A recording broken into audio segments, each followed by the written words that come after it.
خرابی کا شکار ہو گیا کہ آج کا یہ معاشرہ جسے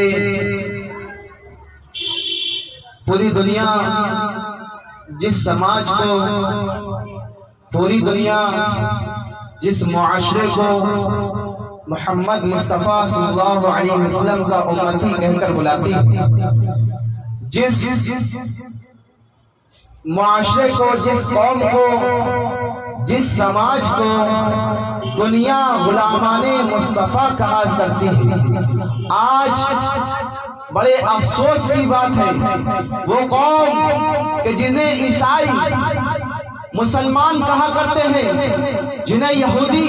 غلام مصطفیٰ کہا کرتے ہیں، جنہیں نجومی مصطفیٰ کا امتی کہا کرتے ہیں، پوری دنیا کے تمامی مذہب کے لوگ اس مسلمان کو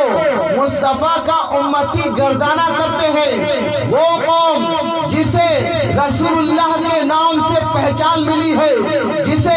مصطفیٰ کے نام سے پہچان ملی ہے، اس قوم کو اگر جانا جاتا ہے تو باپ دادا کی وجہ سے نہیں، رسول پاک کی وجہ سے جانا جاتا ہے، مصطفیٰ کے نام کی وجہ سے جانا جاتا ہے۔ اے مسلمان، تیرا وجود خود میں کچھ نہیں، یہ مصطفیٰ کے نام کا صدقہ ہے، تو امتی ہے ان کا، اس لیے دنیا تجھے سلام کرتی ہے،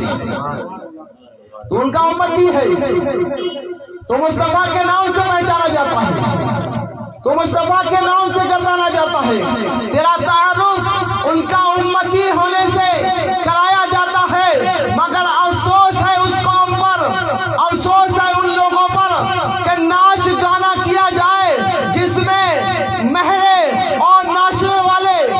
آ کر بے شرمی اور بے حیائی کے ساتھ ناچا کرتے ہیں، تو اس میں بلانے کی ضرورت نہیں پڑتی، اس میں دعوت دینے کی ضرورت نہیں پڑتی، اس میں بن بلائے دیکھو بھیڑ لگ جایا کرتی ہے، بن بلائے آ جایا کرتے ہیں، حرام کام ہو، ناچ گانا ہو، ریاکاری ہو، بے شرمی کے کام ہو، بے حیائی کے کام ہو، اس میں دعوت نہیں دینی پڑتی، اس میں بے بلائے آ جاتے ہیں، بن بلائے بھیڑ لگ جایا کرتی ہے۔ مگر جہاں میلاد مصطفیٰ ہوتا ہے، جہاں ان کے نبی کا میلاد ہوا کرتا ہے، جہاں ان کے نبی کی محفل سجائی جاتی ہے، وہاں پر لوگ یہ مسلمان جس مصطفیٰ کے نام سے پہچانا جاتا ہے ان کی محفل میں تکانے کا ٹائم نہیں رہتا، پھر کہتا ہے مجھے پریشانی کیوں ہے، یہ عذاب کیوں آ رہا ہے، زلزلہ ترکی میں کیوں آ گیا، زلزلہ مسلم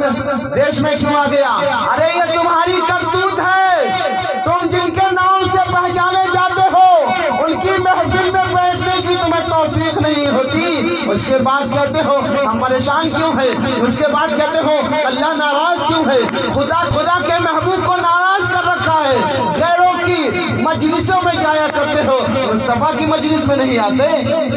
مصطفیٰ کے میلاد میں نہیں آتے۔ تو یہ بڑے افسوس کی بات ہے، ایک شخص اپنے گھر میں میلاد کی محفل منعقد کرتا ہے، محفل میلاد منعقد کرتا ہے، وہ ارادہ کرتا ہے کہ ہمارے یہاں مصطفیٰ کا ذکر ہو، اللہ کا ذکر ہو، اس کے نیک بندوں کا ذکر ہو، نصیحت ہو، وعظ ہو، اس مقصد سے وہ محفل سجایا کرتا ہے، تمامی